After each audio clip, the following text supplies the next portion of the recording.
Trinos de mañana.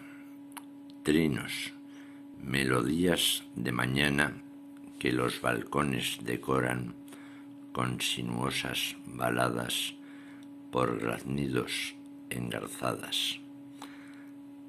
Trinos que son canto y encanto, esencias que con la brisa se alzan en el sol al vuelo, columpiando el horizonte. Trinos del aire, persianas. Trinos, escapes que bailan. Trinos, martillos golpeando, poblando el aire de grana. Trinos, el batir de una cuchara. Trinos, un frenazo en la esquina.